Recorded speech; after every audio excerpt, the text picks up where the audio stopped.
ان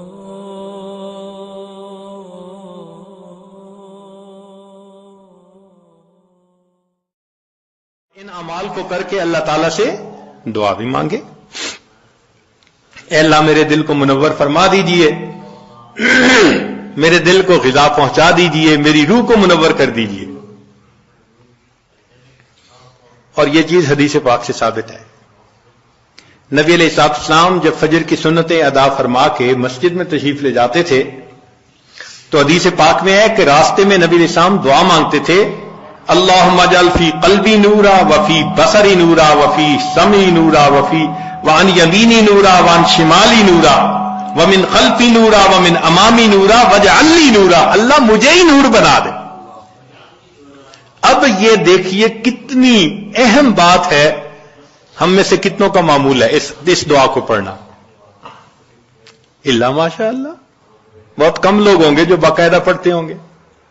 اللہ کے حبیب صلی اللہ علیہ وسلم نے تو ہمارے لیے یہ دعا سکھائی ہمیں۔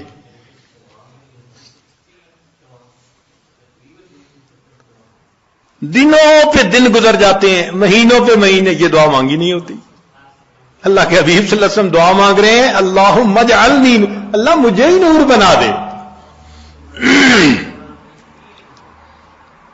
آج وقت ہے اس نور کو حاصل کرنے کا۔ اگر دنیا میں اس نور کو حاصل نہ کیا تو پھر قیامت کے دن پریشانی ہوگی۔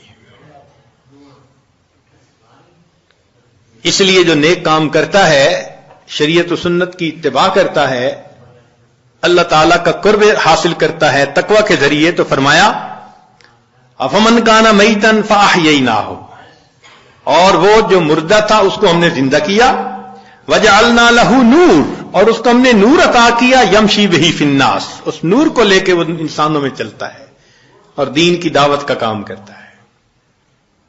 تو اس نور کو دل میں لینا یہ انتہائی ضروری ہے ہمارے لیے، اور اس نور کو لینے کی جگہ فقط یہ دنیا ہے، اس کے بعد یہ نور نہیں مل سکے گا۔ اللہ